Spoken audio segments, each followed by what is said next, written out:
casualties of bow fishing. I guess I had too much muscle and made it blow up. But yeah. And then this one didn't blow up, but we lost a reel. Tim shot the reel out in the end. We got 3 catfish, destroyed 2 bows. Guys, what a weekend adventure I had. I was off for 4 days. Thursday morning we went striper fishing, and then Friday night we went bow fishing. I'm still recovering for how late we stayed out. We got off the water at 4 o'clock Saturday morning, and had an absolute blast, total blast. I'm not gonna say way better than I expected, but it was better than I expected. So anyway, let's get into breaking some of this stuff down. First off, I'd like to kind of go over some of the people I spent a lot of my time with and discuss my adventures and brainstorm and do a lot of these adventures with. We call ourselves the Squirrel Mafia. People laugh at it until they hang out with us, and there's a lot of knowledge amongst us, and a lot of really good outdoorsmen and a lot of really good men. So I was fortunate enough to get to spend some time with some of the Squirrel Mafia this weekend. Tim Kennedy, as usual, I love spending time with him. He is the founding member of the Squirrel Mafia. Jared Parkins is one that I highly look up to. Jared's very, very knowledgeable when it comes to tractors and agriculture. He cuts a lot of hay, raises cattle, stuff like that. So you'll be seeing a lot more of Jared, but Jared did tag along for the striper fishing trip. Todd Creech, as y'all been seeing, he's a member of the Squirrel Mafia. Very, very knowledgeable when it comes to striper fishing, any kind of boat electronics, setting boats up, all that kind of stuff. So I'm very blessed to be surrounded with the people that I have that really help me explore what I'm passionate about. Our bow fishing adventure, they are not members of the Squirrel Mafia, but hey, it is an elite club, so possibly one day. But one of which, Robert Hill, we work with, and he's come to be a good friend of mine. I'd met his brother for the first time, Jeff, and both of them are incredible. A lot of fun to be around. Very knowledgeable when it comes to bow fishing. Jeff is a mind-blowing, and I mean mind-blowing, history buff. Makes me feel like I know absolutely nothing. It was amazing to sit there and listen to some of the stuff this man talked about that he knew from history. Crazy amount of knowledge. Crazy amount of saltwater fishing knowledge too. Just fishing in general was astonishing between those two. So thank y'all for taking me and Tim out on the bow fishing boat and really teaching us the embarrassment of bow fishing, as y'all will later see. But anyways,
Jared's not a morning person. The only time I ever see Jared get up early is turkey season when we go turkey hunting. So he did get up at 3:45 in the morning, and we are all extremely proud of Jared. Good job, Jared. Fantastic job. Do it more often. But he got up at 3:45 in the morning to come make this fishing trip with us, and had a really good time having him on the boat with us. Wish the fishing wasn't as tough as it is, but you know, some things you can't control.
Very tough day of striper fishing. We were on the fish, but they were not feeding. The pressure was holding right around 30 millibars. I think the day started at 29.99, very stagnant. By the time we pulled off the lake, somewhere around 10:30 in the morning, it had only moved to 30.01. Did not move. I'm not sure if that caused the fish to not bite. They were there, we seen them, they would come up, they would look at the bait, just couldn't really get them bite.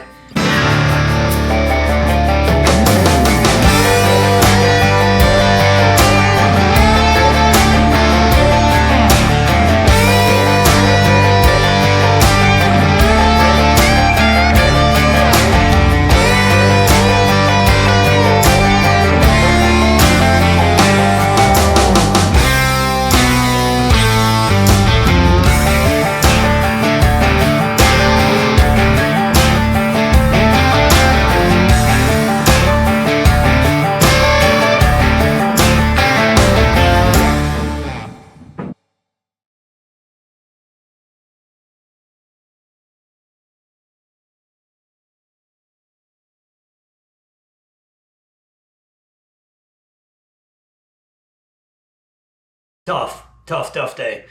We were able to test a couple theories and things we were looking to try out, some new bait saving techniques, and also some other techniques that we thought might draw some fish into the boat.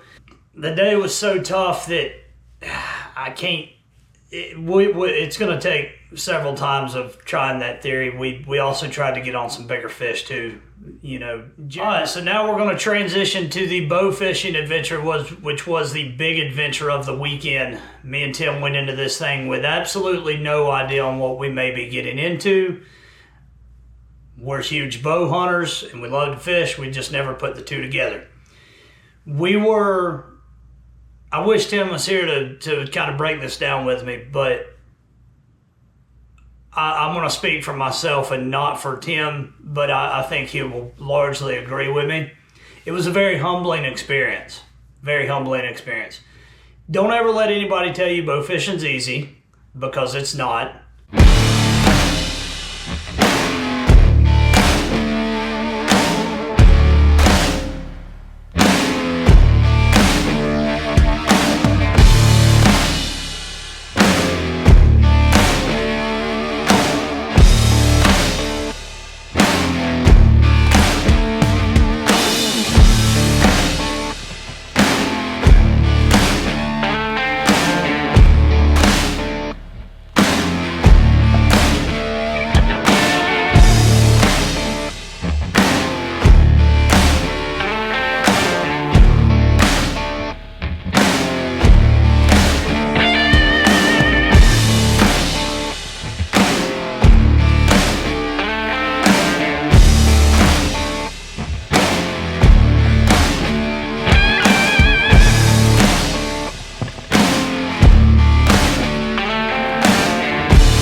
Alright, so I just walked down to the water to check out where mine and Tim's first rendition of bow fishing is going to go. Tim, how do you think this is going to go? I don't know, but it's going to be very interesting. It could go either way. That's kind of what I think. I think it'll be fun though. Tim's worried about the cottonmouths getting in the boat. I am. I'm ready to see the cottonmouths and alligators. But apparently this is like a canal below the Santee Dam. It's a pretty cool looking spot. Cool little nice beach area right here with a fire pit. What'd that guy say when you talked to him? He was just walking his dog. Guy walking his dog, but water's clearer than I thought it would be. Which that's what Robert was saying. He was hoping it'd be clear and kind of low with the... But with the rain that they said came through, I was kind of worried it might be a little murky. Nice. But I guess if it's controlled out of the dam, maybe they'd... Yeah. And it's all sand down here, so I don't reckon it gets. But judging by on the map, I have no cell phone service, of course. Figures.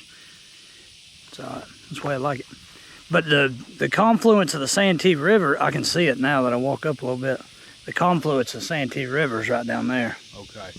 And then that's another canal. But Robert was telling me that we're basically going to hit this channel. And if we got to go up in the canals, we can. But we should pretty much get on everything we need to get on right here. What's he kind of told you? Same thing. Same thing? Yeah, you see some fish rising out there now. Surprised nobody's out here fishing. When you come down, did you get over that, you come over that one diversion canal, there was a lot of boats out there. But Friday night, I kind of figured there'd be people all set up right here. Yeah, and some public land here too. Yeah, WMA, we don't know exactly what kind of WMA, and I don't have service on my phone to look, but Francis Marion, I think it was Francis Marion, wasn't it? I pulled over and looked. Should be down here, Berkeley County. Francis Marion, WMA. I don't know how big of a track. Don't really know much about it. I mean, we got sent a pin, but that's kind of how we like it, ain't it, Tim? Exactly. Throw a dart and go here. But that's our first impressions of the bow fishing adventure. Is we don't know, but we're excited. So find out. That's not a bow fishing boat. That is that's a moped.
that you have going for you in bow hunting or archery shooting is taken away from you bow fishing.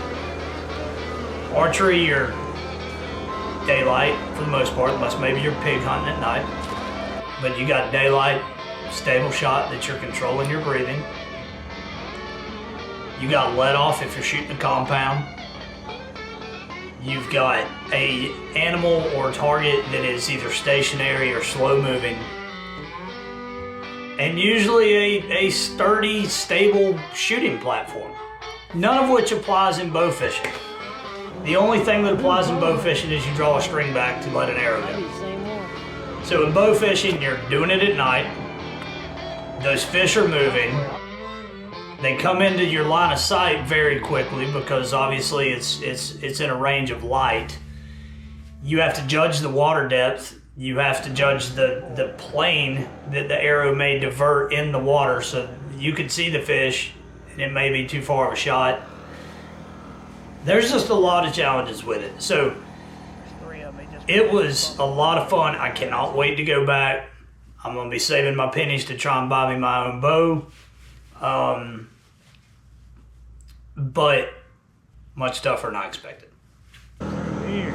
But is that where the river's coming in and causing current? Should be around that big tree up there. There's one. There's Nice one, cat one. right there. Good eye, bro. Got him. No, I didn't. Oh, you hit the log. I was gonna say I heard something. There's a gator coming across. There's had a turtle. I think that's a gator. It was swimming and then it went under splashing.